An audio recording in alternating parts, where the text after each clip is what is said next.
Sicilia ancora prima in Italia per nuovi contagi giornalieri. Da domani scatta l'obbligo del Green Pass, lo spettro della zona gialla e l'intervento dell'assessore razza Giuliana Miccichè.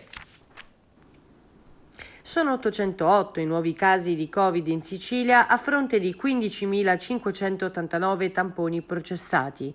L'incidenza è al 5,2%. La regione è prima in Italia per nuovi contagi giornalieri. Gli attuali positivi sono 12.095 con un aumento di 338 casi rispetto al precedente report. I guariti sono 464. Le vittime sono state 6 per un totale dei decessi a 6.062. I ricoverati sono 387, 17 in più, e quelli in terapia intensiva sono 36, 4 in più. Ecco la distribuzione dei nuovi casi tra le province. Palermo 210, Ragusa 115, Agrigento 79, Catania 118, Trapani 92, Caltanissetta 79, Siracusa 59, Messina 3 ed Enna 53.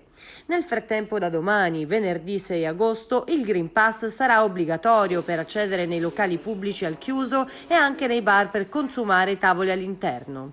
La Sicilia si adegua alle norme nazionali e quindi il Green Pass servirà anche per entrare nei musei e nei luoghi della cultura dell'isola.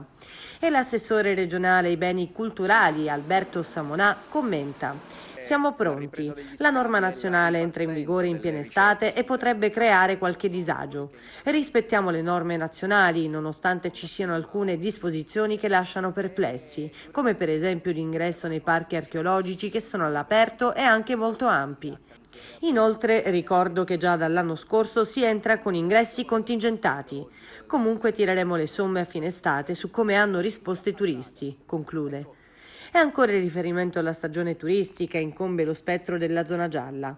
Gli ospedali che fino a un mese fa si svuotavano, da 2 settimane sono tornati a riempirsi di positivi.